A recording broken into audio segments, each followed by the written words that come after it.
Doctor साहिबा हमें join कर चुकी हैं। डॉक्टर साहिबा बहुत शुक्रिया आपके वक्त का। कल जो न्यूज़ कॉन्फ्रेंस की गई है पीट हेगसेथ की जानिब से, उसको आप कैसा देखती हैं? इतना नॉन सीरियस बिहेवियर उनका, मतलब इतनी जग हंसाई होने के बावजूद वो बहुत बड़े बड़े दावे कर रहे हैं, धमकियां दे रहे हैं और कह रहे हैं ईरान के पास कोई ऑप्शन मौजूद नहीं।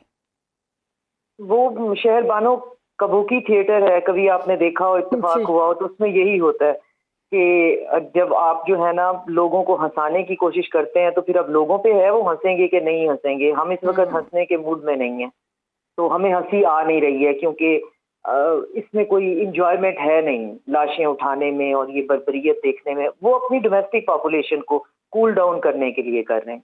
वो पूरी टीम जो है वो जती हुई है।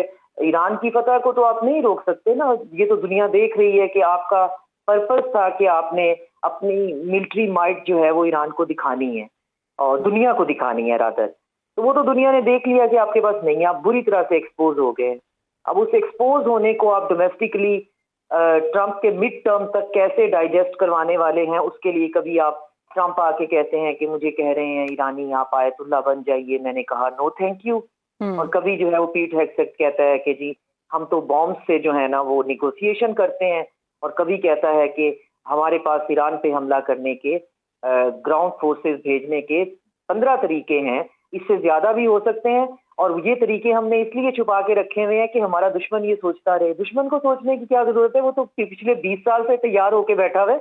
आपने बॉडी बैग्स उठाने हैं, अगर आप उसके लिए तैयार हैं तो लाखों की तादाद में बंदा आपका बाहर निकला हुआ है। तो बात सिर्फ ये है शहरबानो, हमने 1000 दफा ये बात की है कि काश ऐसा हो कि हम जब डिस्कस कर रहे हों उन लोगों को जो ये दुनिया का निजाम वक्ती तौर पे चला रहे हैं, तो उनके अंदर कोई अकल हो, फहम हो, कोई शऊर हो, बिल्कुल हम उनको डिस्कस करते हुए खुद ना शर्मिंदा हो रहे हो कि क्या करें। हमारी मजबूरी है कि ये फैसले भी कर रहे हैं, इनके पास इख्तियारात भी हैं।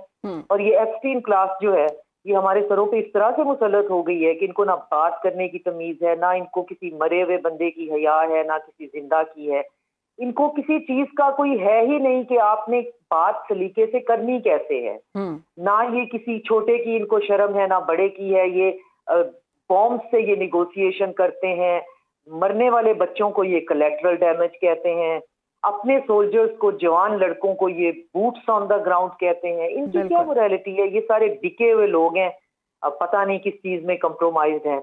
और जो अहम बात है, जो आज की जो खबर है, जो मैं जिसको डिस्कस करना चाह रही थी और सोच रही हूँ, वो ये कि चाइना की तरफ से जो 5 नुकात आए हैं, तो उनमें तो ये साफ जाहिर है कि ग्लोबल साउथ की जो पार्टी है वो अभी तक बिल्कुल फर्मली खड़ी हुई है और कोई पैनिक नहीं है। पहले बहुत तसल्ली से पाकिस्तान के अंदर वज़ीर ख़ारजा का इजलास हुआ तो कोई ऐसी चीज नहीं थी ओ हो बचो बचो बचाओ बचाओ।